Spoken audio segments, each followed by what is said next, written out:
రామ్ మరియు Krish school friends. వీరిద్దరిది Aziz Nagar village, Moinabad Mandal, Rangareddy district.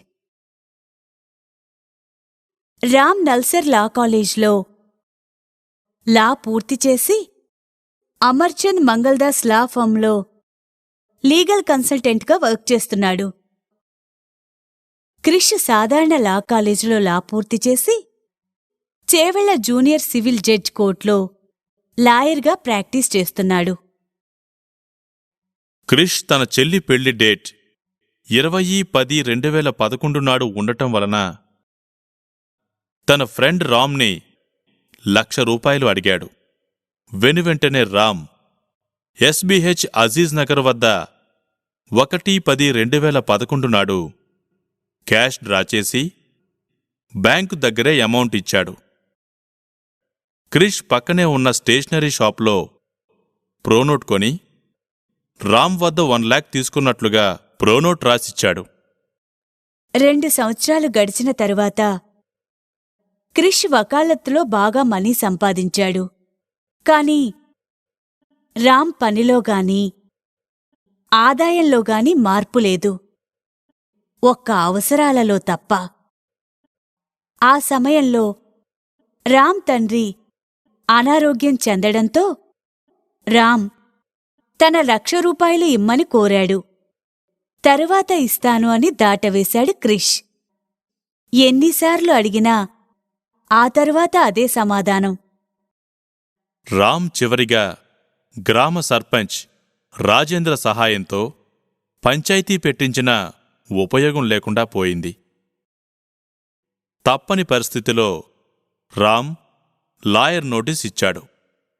దానిక్కూడా క్రిష్ నుంచి ఎటువంటి సమాధానం లేదు. రామ్ తప్పనిసరి పరిస్థితుల్లో జూనియర్ సివిల్ జడ్జ్ కోర్ట్ చేవెళ్లలో ₹1,00,000 మనీ సూట్ ఫైల్ చేశాడు. మనం ఈ క్రింది చూస్తున్నది రామ్ వేసిన money suit plaint. Plaint case make out చేయడంతో మరియు ప్రొసీజరల్ ఫార్మాలిటీస్ పూర్తవడంతో కోర్టు వారు ప్లెయింట్ని రిజిస్టర్ చేసి OS నంబర్ ఇచ్చారు. ఆ తరువాత కోర్టు నుంచి సమన్స్ అందుకున్న క్రిష్ 30 రోజులలో తన రిటర్న్ స్టేట్మెంట్ని ఫైల్ చేశాడు. ప్లెయింటిఫ్ మరియు డిఫెండెంట్ ప్లీడింగ్స్ చదివిన కోర్టువారు వారి మధ్య వివాదాన్ని సెక్షన్ 89 CPC క్రింద పరిష్కరించే ప్రయత్నం ఫలితాన్ని ఇవ్వకపోవడంతో కోర్టువారు ఈ క్రింది ఇష్యూస్ని ట్రయల్కి సెటిల్ చేశారు. మీ పేరు? నా పేరు రామ్. ఏ ఊరు? మా ఊరు అజీజ్ నగర్. ఈ కేసు ఎందుకు వేశారు? డిఫెండెంట్ నా దగ్గర తీసుకున్న ₹1,00,000 తిరిగివ్వనందుకు ఈ కేసు వేశాను. ₹1,00,000 ఏ విధంగా ఇచ్చారు? క్రిష్ నాకు ప్రామిసరీ నోట్ రాసిచ్చాడు. అది తీసుకున్న తర్వాత నేను అతనికి ₹1,00,000 క్యాష్ ఇచ్చాను. మీరెక్కడిచ్చారు? SBH bank Aziz Nagar branch దగ్గర ఉదయం 11 గంటల సమయంలో 1-10-2011 నాడిచ్చాను. మీరు ఎందుకిచ్చారు?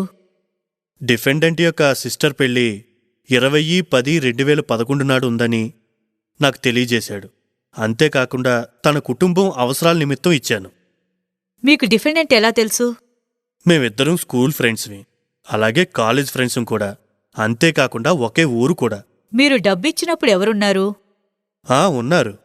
గ్రామ సర్పంచ్ రాజేంద్ర మరియు బ్యాంక్ సెక్యూరిటీ గార్డు గోపాలు ఉన్నారు. మీరు మీ కేసుని ప్రూవ్ చేయడానికి ఏమన్నా డాక్యుమెంట్స్ ఫైల్ చేశారా? వేశాను. మీరు డబ్బిమ్మని ఎప్పుడైనా అడిగారా? అడిగాను. లీగల్ నోటీస్ కూడా ఇచ్చాను. కానీ ఎటువంటి సమాధానమూ ఇవ్వలేదు. మీ కేసు ప్రూవ్ చేయడానికి ఫైల్ చేసిన డాక్యుమెంట్స్ ఏవి? ఒరిజినల్ ప్రోనోటు, నేను పంపిన లీగల్ నోటీసు, నాకు అందిన అక్నాలజ్మెంట్ లెటరు, డిఫెండెంట్ యొక్క సిస్టర్ వెడ్డింగ్ కార్డు మరియు 2011 నుండి 2012 వరకు నా SBH అకౌంట్ బ్యాంక్ స్టేట్మెంటు. ప్రతివాది అడ్వకేట్. అవును. అతనికి సఫిషియెంట్ మనీ కూడా ఉంది. అవును, ఈ మధ్యనే సంపాదించాడు. మీరు ఇన్కమ్ ట్యాక్స్ SSC. అవును. మీరు ఇన్కమ్ ట్యాక్స్ రిటర్న్స్లో క్రిష్కి డబ్బు ఇచ్చినట్టుగా ఏమైనా చూపించారా? చూపించలేదు. మీరు డిఫెండెంట్ సంతకం చిన్ననాటి నుంచి తెలుసు. అవును తెలుసు. కావున మీరు డిఫెండెంట్ సంతకాన్ని ఫోర్జరీ చేసి ఈ కేసు ఫైల్ చేశారు. కాదు, అబద్ధం. రాజేంద్ర సంతకం పెట్టిన తర్వాత ఎన్ని రోజులకు డిఫెండెంట్ ప్రోనోట్ మీద సంతకం పెట్టాడు? కాదు, క్రిష్ సంతకం పెట్టాకే రాజేంద్ర సంతకం పెట్టాడు. క్రిష్ మరియు రాజేందర్ రాజకీయ ప్రత్యర్థులు. అవును. డిఫెండెంట్ మీకు ఎటువంటి డబ్బులు ఇవ్వనవసరం లేదు. మీరు ఫోర్జ్డ్ ప్రామిసరీ నోట్ క్రియేట్ చేసి రాజేంద్ర సలహా పైన క్రిష్ని రాజకీయంగా అణిచివేయాలనే దురుద్దేశంతో ఈ ఫాల్స్ కేసు వేశారని నేను అంటాను. కాదు, అబద్ధం.